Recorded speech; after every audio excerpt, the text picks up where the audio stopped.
Purple basil. Gorgeous. It comes back like this every year.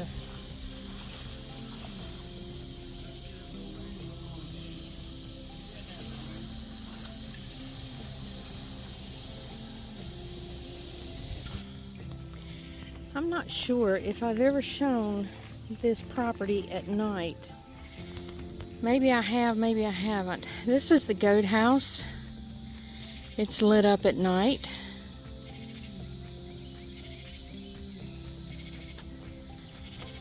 And this is my backyard where the pool is. And the fence is lit up at night. It's all solar. I have some solar lights out here on this back garden, but they're not lit up for some reason.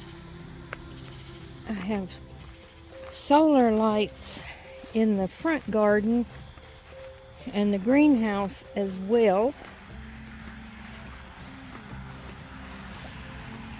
Sometimes solar lights work and sometimes they don't. It just depends on how dirty they are.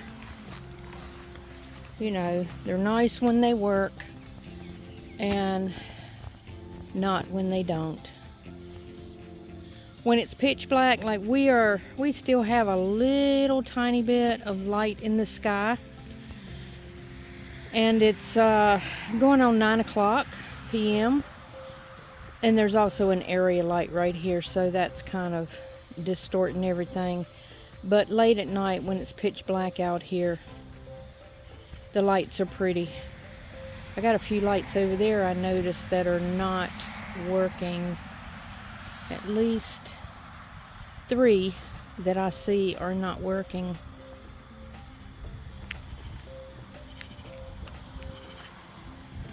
But anyways, I thought while I was out here, I'm just coming in from putting all the animals up, tucking in the goats and the chickens, and I thought, oh, I'm not sure I've ever shown the night lights, so now I have.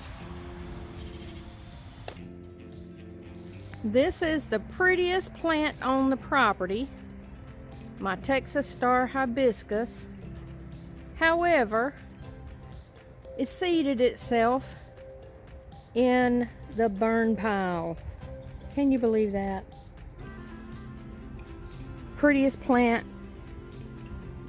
Sun's not getting to it. The heavy rains we had didn't bother it, and it is absolutely full of blooms. Blooms that haven't opened yet. This thing, the highest one, way up there, I'm thinking that's about 11 feet up in the air. And it's in my burn pile. Oh well. At least something with color is doing well out here. Hey baby. Hey baby. Y'all, this is Dolly. Hey sweet baby. I want to show y'all something that I just finished working on. Sink and an awning over this window. I have not been able to take the window out of this, the glass. I usually take them out for the summer. This one I couldn't take out because it always rained in this one. For some reason, the rain always blows from this direction and it wets the inside of their goat house, so I've always left that window in. But it's just gotten so daggone hot with the other 2 windows out and the door open and a fan in there. It still was just so daggone hot. So I built this, it's ugly, makeshift homemade awning, and put this over the window to try to keep the rain from blowing in. And those springs, which came from a trampoline, I basically have used all the parts from the trampoline for something else. I've repurposed everything into something else. And I kept all these springs, and I use these springs. They hold the feed buckets in the chicken coop and out in their yard, but I have so many of them. So I've got those springs hanging from a hook up there. I'm probably not pointing in the right direction. And I've got it down. I've got the awning on some hinges. Can't see the hinges. They're wide, heavy-duty hinges on the back side of the awning, and so I've got it lifted up. If I needed to, I could take this off and fold the awning down. And then I installed this sink. This is a composite sink, and it's on the wall with a wall bracket rather than having legs. I have one of these in my greenhouse, and straight from the store, which I bought from Home Depot, the legs are just wobbly. This doesn't need legs, and I like that because I don't have to deal with the wobbly legs. And the frame, the bracket holds it really tight. It is nice and tight. I cannot wiggle it, and holds that on the wall. It is filthy, filthy, filthy. My husband is doing a job, cabinets and countertops, in a doctor's office that's just rebuilding. They're rehabbing the whole office unit, and this was a utility sink in their utility room, and he asked Kevin if we might want it, and Kevin said yes, because he knows that I put sinks all over I've got sinks everywhere that I have to work out here. I've got a sink at the chicken yard, I've got a sink in my greenhouse, I've got a sink in my back garden. And he gave Kevin this sink and 6 small single bowl stainless steel sinks, and I chose to use the composite sink over here for the goat house. And this is going to come in handy because I often, every couple of days, have to wash their water buckets, and it's just inconvenient to wash them out here on the ground with the water hose.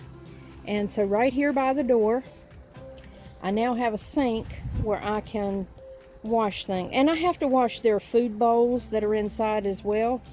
And so I'm gonna keep me a bottle of detergent in here, and I will be able to more conveniently wash their food and water buckets out, and anything else, or wash my hands or whatever. You know, I mean, I have the water hose right here, and that's what I've used for years, but it is a little inconvenient trying to hold the bucket, hold the water hose, and try to wash it. So now I can just put the water bucket down in here. You know, I don't have to explain it. You know, anybody watching this is smart enough to know how to wash a bucket. But anyways, this will make it a whole lot more convenient for me. And I just did that project and that project today. I've been working really hard trying to get some projects done around here, and it's kind of hard to, you know, put the camera in use while I'm going back and forth for tools and parts and materials. So I just decided to do the jobs and then show you after. Nobody needs to have instructions on how to put screws in a wall. That was a flat bracket back there. I put 4 screws in the wall, and then the sink just sits right over the bracket. So I don't feel like I'm cutting it too short, you know, by not showing any kind of how-to, because I mean, people just have common sense. Everybody has some common sense, right? Anyways, I'm just tickled that I got these 2 things done, and I got the window taken out, which it's right there. And this is like a job that I have wanted to do for so long. So that's done. I'll see y'all on the next video, and I hope you have a wonderful day. Bye-bye.